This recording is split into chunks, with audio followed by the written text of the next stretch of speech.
Okay, so hey guys, and welcome back to another predictions video, and in today's video I'm going to be predicting the Collazo versus Diagan fight. If you are new around here though and you haven't subscribed, please do so, like the video if you need like video, and let's get straight into it. So, going into this fight, Collazo is 7-0 with 5 KOs, and Diagan is 10-3 with 5 KOs. Apologies if I am butchering pronunciation, would not surprise me if that is the case. This fight is for the WBO World Minimum Weight title.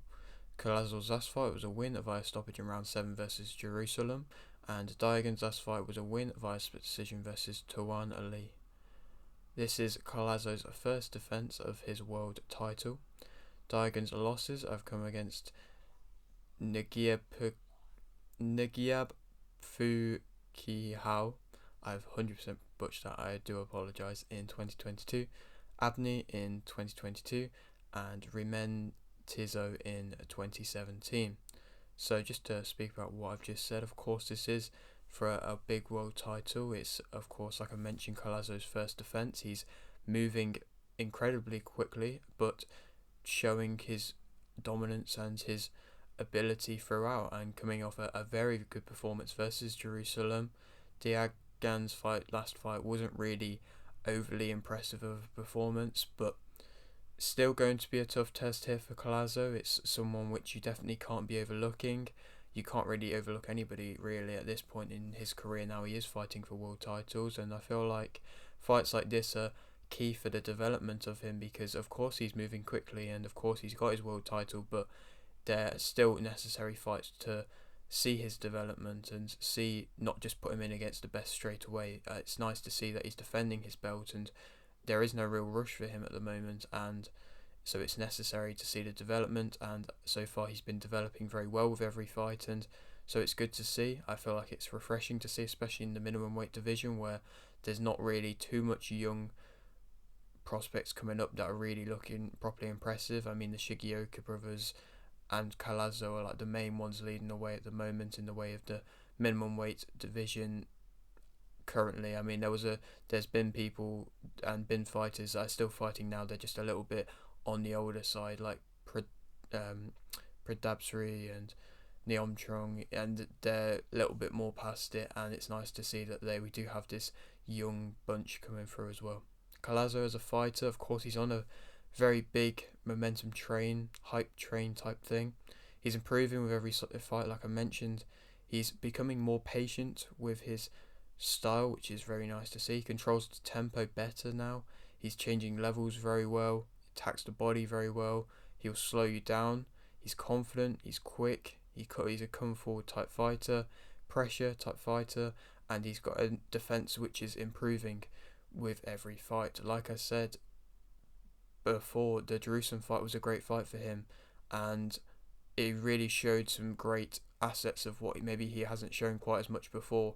He really controlled the tempo well in that last fight, and he showed his improving defense, and he became that more patient and changed the levels very well, used some great body work, and that was really what was battering up Jerusalem, and it was good to see. It was impressive, and it was just showing his ability and showing the levels to what he's able to get to, and this is at just such an early point in his career already. It'll be interesting to see how much he can improve and how good he can get, and if he can go possibly undisputed in this division, we'll have to wait and see. But for the moment, developing very well and does have some great attributes.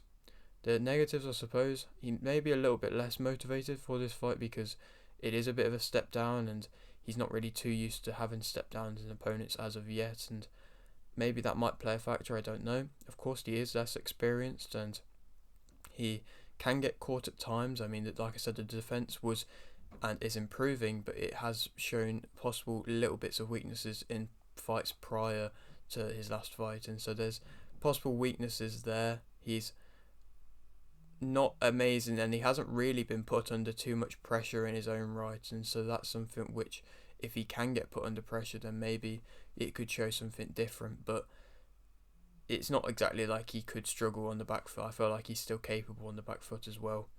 It's arguable that he's due a bad performance. Obviously, you never really want that fighter to go through that, but I feel like every fighter at the top level, and even to be fair, not at the top level, goes and has a bad day, and it just has to happen at some point. It's like just human, really. There's not many fighters that can go in and have perfect fights every fight. It's when you can go in maybe when you're not feeling the best and still come up and still win, where it really shows how good you are and shows the levels you're at. And of course, he can't force this fight either. He probably will be wanting to use this fight to make a statement, because it's not like I said, not quite as good of an opponent, but he can't force it either. And let's speak about Diagan.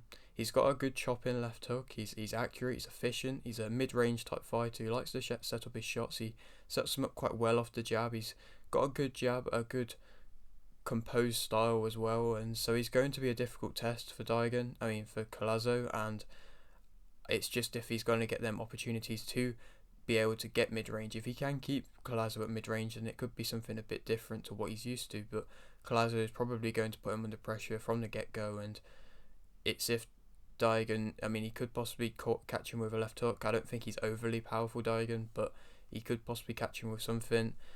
And I just don't know if he's going to get the opportunities to set up his shots as much as he probably would want to, and that means he might not be throwing quite as much as what I say he normally does, but he doesn't really have that high of an output really in general. Diagan, he's been stopped in the past, so Collazo's been stopping a lot of fighters recently, and so if he's been stopped by a lesser opponent, then what is somebody possibly like Collazo could do possibly?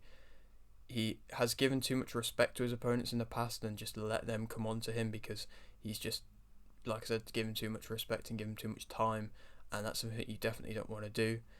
Like I said, he's got a low output. He's not amazing under pressure either. He's not as big of a puncher. He can't really flip the momentum as well as what Collazo can do. They're both southpaws, so I feel like that could be interesting. Collazo, I believe it's his first time fighting a southpaw himself. I don't know if that's true or not, but both southpaws could play a factor, could make it a little bit more intriguing. Collazo is the favourite, and I think that Collazo will win via KO in round 5. I think it'd be a very convincing performance. I normally like to go into fights and not really give away my prediction too much in the earlier bits of what I'm saying, but I couldn't really not in this, to be honest. I think it's going to be a convincing performance, a shutout victory, KO in round 5. He would just be too much, put him under too much pressure, and then get the victory. And then where's he going to fight? Soto is one that people highly ranked by the WBO, and so that's an option. Rosa is somebody who's at a similar point. I believe he's 5-0 in his career. Another young fighter coming up, so that could be another option as well. Or the winner of Pradabsri versus Shigioka. That's a good fight as well, one which I'm excited for, but the winner of that could make for a good fight for Collazo as well. Could be one of them big fights in the division. But yeah, that is it for today's video. Hope you did enjoy. Like if you did, like this, subscribe if you're new, and thanks for watching.